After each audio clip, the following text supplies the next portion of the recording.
Hello again and welcome back to another one. And today we have a couple of topics to cover, from one that shows Eminem and Kendrick Lamar receive nominations for the upcoming EMAs that's set in Manchester next month. And Kendrick Lamar just set a rap record on the Billboard rap chart thanks to Not Like Us, and we'll get to more on this in a bit. Today we also have some wild updates linked to the Diddy arrest and lawsuits. One from the lawyer representing 120 alleged victims that raised eyebrows on the web based on what he revealed about celebrities who attended the Diddy freak-offs, as clearly we wouldn't be able to find out all the names based on the new details he revealed. And speaking on the story we covered in the last video, when Diddy's mom released a statement, we got a segment from Stephen A. Smith that pretty much confirms what many users already said on social media about how she was better off staying quiet. And today we got more from former JayZ associate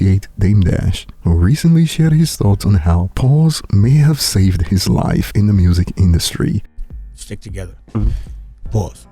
Knows he can have it. Pause. You see what I do when I got the rock. Pause. Let me just put this in real quick. This is Daniel, by the way. Come on, man. And as you'd see, he even brought up JayZ once again, and we'll get to this later. Some have concluded that Dame Dash, quote, might be the first dude to have CTE from just being in the music industry. And while this may sound like a joke, Dame Dash certainly looks to be bothered by something in the music industry, and I'll be looking forward to your thoughts later. And before we get started, if you enjoy content like this, just like Dame Dash goes out of his way to bring JayZ into conversations, make it a habit to hit that like button to keep the content flowing like some baby oil, and don't forget to subscribe for more. And starting with Kendrick Lamar, he just set a huge rap record on the Hot Rap Songs chart in the United States. Check it out. Kendrick Lamar's Not Like Us is now the longest running #1 hit in Billboard Hot Rap Songs history, surpassing Lil Nas X's Old Town Road this week, 21 weeks at #1. And in my opinion, Kendrick just saved the Hot Rap Songs chart by setting this record with Not Like Us, as most of these songs are barely rap songs in my opinion. I mean, is there anyone out there who actually believes that Hotline Bling is a rap song? If you do, please explain why in the comment section. And moving on, while Eminem won VMAs with Houdini for Best Hip Hop and Best Visual Effects for the EMAs next month, Eminem and Kendrick Lamar earned a couple of nominations, as Not Like Us and Houdini were nominated for Best Hip Hop, and Eminem and Kendrick were also nominated for Best Video,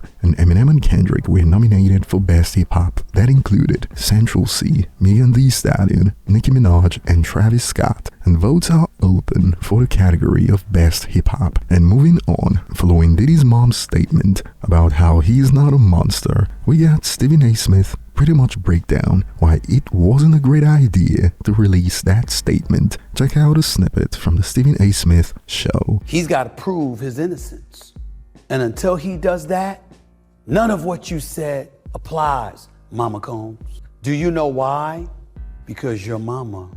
No one's gonna believe you're objective. Even you acknowledged in your statement, he isn't perfect. Well, what the government is saying is, how many imperfections do you need to see? Because we got something to show you.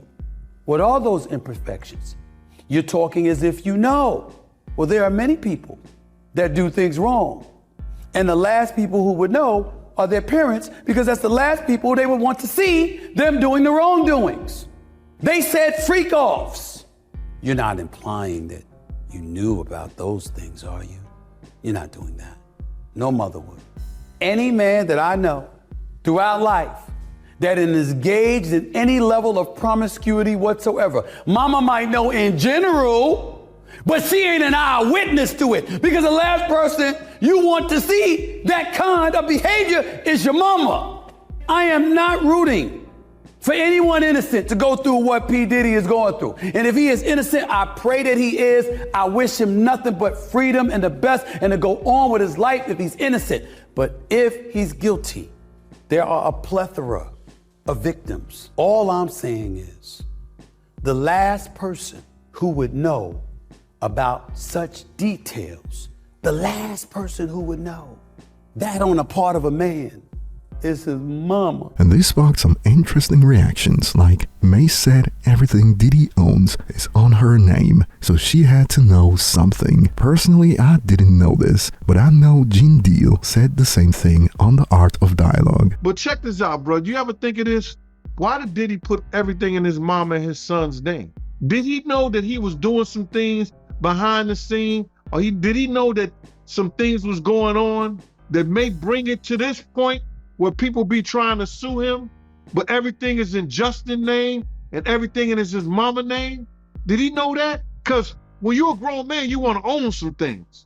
You want to have companies in your name, companies in this, that, and the third. But he put it in his mama and his son's name and his daughters now? I don't know, bro. And moving on, the users on social media who were patiently waiting for a long list of celebrity names were in for a shocker since these reports hit the web. The lawyer representing 120 alleged victims of Diddy claims that numerous high-profile celebrities have quietly agreed to pay settlements in order to keep their names out of the spotlight.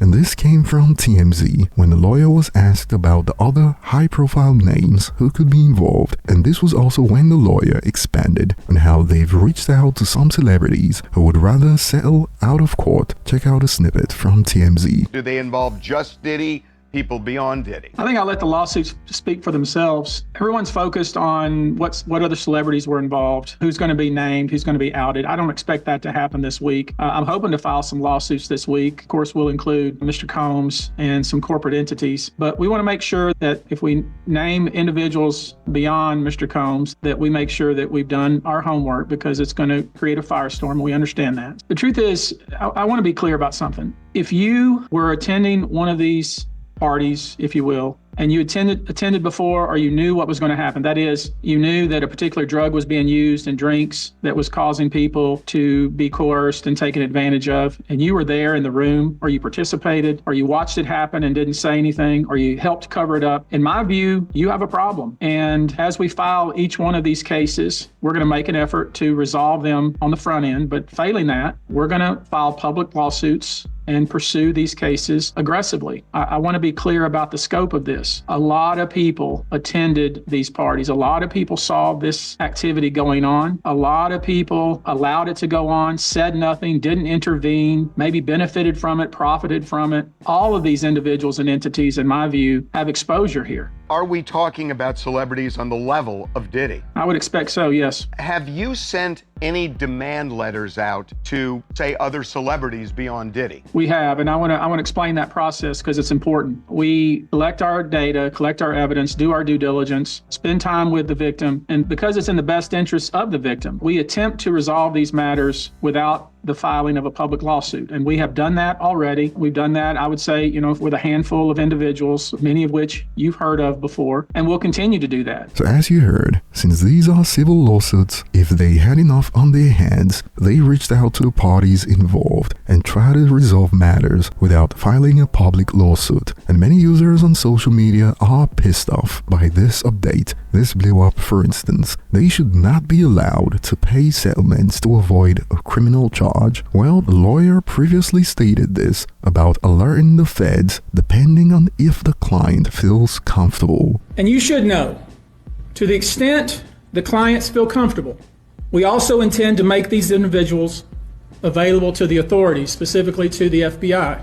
And you should also know a few of them have already been spoken to by the FBI. So there's that. But I guess a lot of quote diddlers may be able to buy their way out of this going public with their names. It is what it is, I guess, and the disappointment on social media is loud. They shouldn't be allowed to pay their way out of this. And perhaps this is true. No, come on, get it all out or it will never end. No shade. And Dame Dash is out here going off about how it is crazy that Diddy allegedly put things in people's drink, all while Diddy literally sold drinks like Ciroc. And you know he had to drag JayZ into it. But before we get to the snippets, Dame Dash wants everyone watching this to know. I want to make sure people understand. I ain't got nothing against anyone being gay.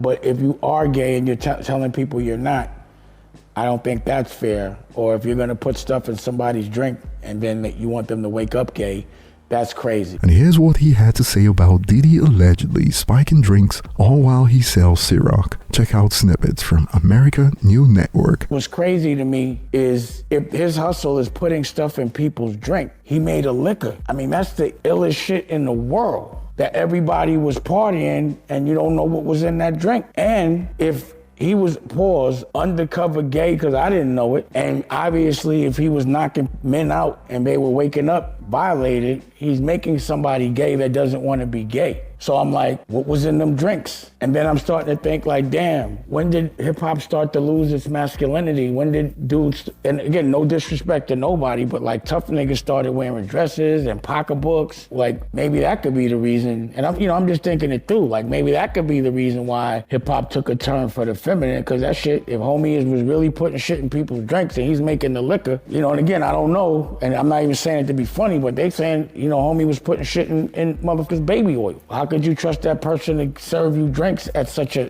big scale? So I'm remembering Nori so adamant about me taking a shot of Ciroc, and I'm like, nah. And I brought my own. And now y'all can understand why I always want to make my own. So I brought my own liquor. I was taking shots of my own. And then what happened, I made him take shots of Ciroc, and then he ended up getting too drunk, talking about take your shirt off and all this type shit. It's on tape. So you just naturally start to think of things. And then I was thinking, there was this one time that when my daughter was 16, Jay had a show and my daughter wanted to go. I hollered at Jay, sent a kite and told him I wanted to go to his show with my daughter, and they accommodated me to the fullest. People were really surprised to see me there, and again, Emery's my brother, so I would hate to think that he was fucking around like that, but he kept asking me somebody. That was the first time I had tasted that Douce, and I got ridiculously drunk. So I'm like, damn, cause homie makes drinks too. And again, just if this is true, these are the things that I'm like, just reflecting on what would have happened if I ever woke up feeling some kind of way, compromised. What would I have done? And boy, Dame Dash has been getting cooked. This blew up. I remember when Dame said, men don't talk about other men, chatty patty. Now all of a sudden, he has his YouTube channel centered around Diddy and JayZ laughing emojis. Bro is happy that Diddy is going through what he's going through. Ish is sickening. And some believe this about his JayZ story. This is some sad ish. My takeaway is that he asked Jay to accommodate him at a show and was shown love only to walk away and cast aspersions. Sad. And in your opinion,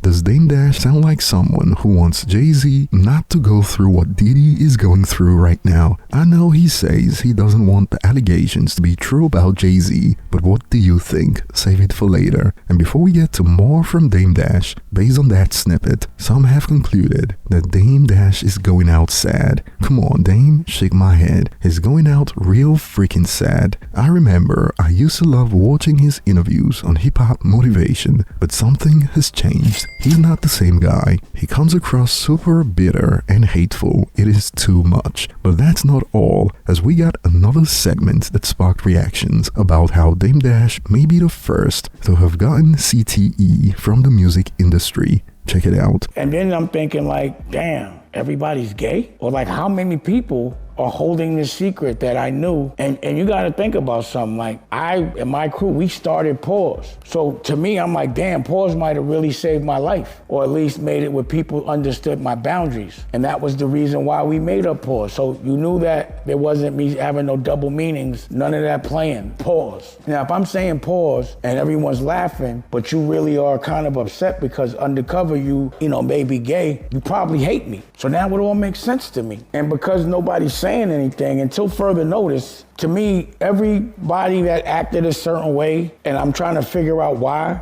and I might have been like, yo, is bitchy, or y'all acting like men with vaginas. To me, until that's kind of made clear, and I'm not mad, it's just, I'm like, oh, I get it now. Everybody was gay. It makes sense. Like I reflect on people being mad, like, well, how come Steve Stout keeps being worried about me being around other girls? Like, why is that such a big deal to him? And I don't even want to say his name no more because he's a clown. And as you see, when I addressed what he said, silence, radio silence. And if there's anything happening with any children, that's just abominable. That's just deepest, darkest devil bullshit, and there's no coming back from that. And some believe Dame Dash is just desperate at this point. This MFer is broke and needs money, he's willing to get it at any cost. And according to some claims, Dame Dash is just clout chasing at this point. Check this out, for instance. He's doing interviews based on gossip, not personal first-hand knowledge or experience. At the start of that interview, he directly says he's trying to drive traffic to his network. But over to you guys. Share your thoughts below. Thanks for watching and see you on the next one.